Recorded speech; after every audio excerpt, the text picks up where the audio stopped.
Coming up today on Great Day Connecticut, September is Childhood Cancer Awareness Month. We're introducing you to a wonderful organization that's helping parents deal with a life-changing diagnosis. And fall Best Buys from Halloween to Christmas. We're telling you when you'll find the deepest discounts. Plus, legendary actor Chaz Palminteri is coming to Connecticut for his one-man show. He's joining us to talk about it. We're making your day a great one, starting right now.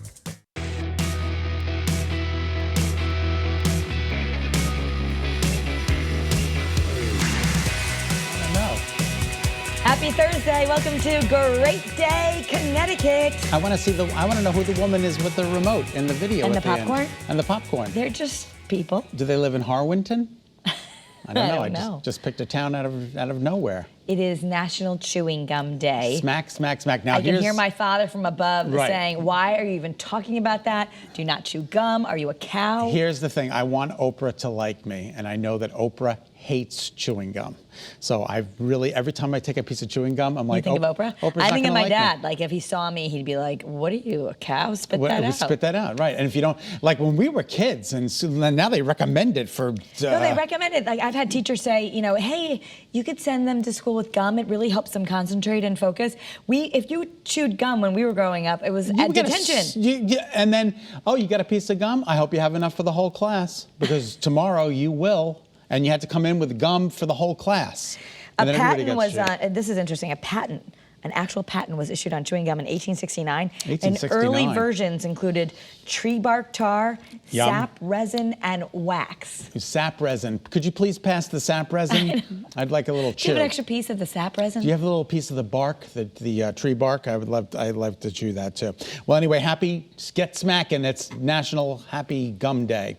Well, Britney Spears, she got what she wanted. A little bit, another step toward her freedom. It's been a very long battle, and now her father has been suspended from the role as conservator of the estate. Okay. A few more steps. She would like to have the conservatorship removed entirely. Exactly. But, lots of calls. People were cheering for calls for freedom, and the judge ruled in her favor. Although her father also said he was ready to give that role up, so that was sort of expected. Get this video. Is Britney Spears in that video? What? Can we show that again? Oh my God. I feel like we're on Young and the Restless all of a sudden. My goodness gracious. Yeah, if we sit here long enough, Kara, that video is going to come back around. So let's get off of it real quick. All right, so YouTube is now cracking down on vaccine misinformation, and it's now saying it's removing videos that are spreading widespread misinformation. Right. And so some of them are big sites. Like Robert Kennedy's site. Basically, a lot of the anti-vax video sites are being shut down. Yeah, and they say, you know, it's not just COVID-19. They're talking about all vaccinations. So and they had that policy before, but now they've expanded it to really bring this down. A lot of people who have said that they just don't want to get vaccinated are citing some of the things they've seen online, where it's raising questions, and I guess some of it has just been made up. It's not real. It's misinformation. I did not know that YouTube had a strike policy, which gives accounts 3 strikes for content that goes against its policies. The 3rd strike leads to the user being permanently suspended. So be careful what you post on YouTube, because you never know. I probably got suspended for something I did. But you don't post anything on YouTube. Oh, that's true. You don't even have a YouTube account, I don't think. That's You just end up on YouTube. That's true.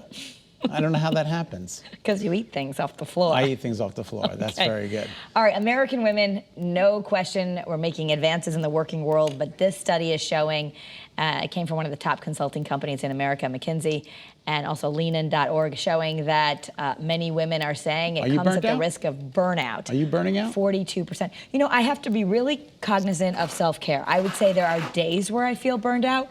I think I've gotten better. One of the reasons I'm passionate about reporting on Kara's Courage is like, what can I do to re-energize myself? But women, you know, a lot of women are working more and more. They say that women who lead teams or top executives or in demanding careers are feeling it most. The thing is, women, whether this is fair or not, it is the way it is. I know. Women are doing more of the home stuff. They just still are. And they manage a lot of the kids' schedules. They're managing the kids. They're doing a lot more of the practices. And I still think they have to prove more at the office. as we just did that interview yesterday, there's still, especially at the executive ranks, there's still a double standard. There's still a little bit of a double standard. So, but I get also it. think, never before we've had so much support for mental health and for self-care. That's a big trend right now. Companies are coming that way, so hopefully those numbers will go down. Well, remember the commercial, I bring home the bacon and fry it up in the pan. The bacon's going to cost more. The bacon's going to cost more. That's right. You're going to have to let the bacon move over if the prices are getting higher. They said that the pork chops are going up. Bacon is nearly 30% higher now than it was. They said it's the highest that it's been in the last 40 years. Has anybody bought bacon lately? Anybody? I do buy some bacon sometimes. Yeah, especially is it expensive? I don't know. I don't even know how to bake bacon. Everything's expensive. Look at the piggies. Oh, the poor piggies. They don't know what their fate is. Okay. Run, piggies, run. Charlotte's Web. I do really like a bacon, egg, and cheese sandwich. But I love bacon, and I've tried not to eat it after doing turkey bacon is good. The Riley Farm Rescue. When I went out there and I saw the pigs, and I was like, all right, I'm done eating bacon. I know, it's hard. And then it comes, and it's like, oh, it's already cooked. I might as well just eat it. It's really good if you bake it in the oven. It gets really crispy. Sure, I'll just stop it. All right, let's move on. If you're going to the Dollar Tree, don't be wagging your finger if you see some things that cost more than $1. I thought the store always had things that cost more than $1. I think it has some, but they're going to have even more, $1 to $5 now. And they basically say the increases are because of wage increases and shipping costs that are going up. So that now will they have to change their signage to $+ plus tree? They're still going to have. That would add even more cost to the consumers. Look, the $5 tree? I have to say, I do love a good dollar store. I couldn't believe, someone told me when I needed extra plates for Thanksgiving, go to the dollar store. And I got these really lovely plates that look just like the ones you would see in the restaurants, the white with the gold rim. Yep. And they were all $1. That's amazing. I needed like 20 plates. I walked out with 20 nice plates for $20. That's amazing. Where else could you do that? Yeah, I look for small boxes for gifts. Like, they Oh, have the right. little tiny boxes. Right, because you go to the drugstore or the gift Right. shop and they're $5, $7 Exactly. You go to the a dollar box. store, they're $1. Yeah. There you go. Then you got that. All right, we're going to both take a look at this house and wonder if we want it, Kara. Is it a fixer-upper or a tear-downer? Take a look. It's $400,000. It's completely burned out in Massachusetts. Really just an example of where the market is. There's nothing left of it. There's nothing left. But it's going on the market for $400,000. And the realtors say in Massachusetts it's going to sell. That's just exactly where the market is.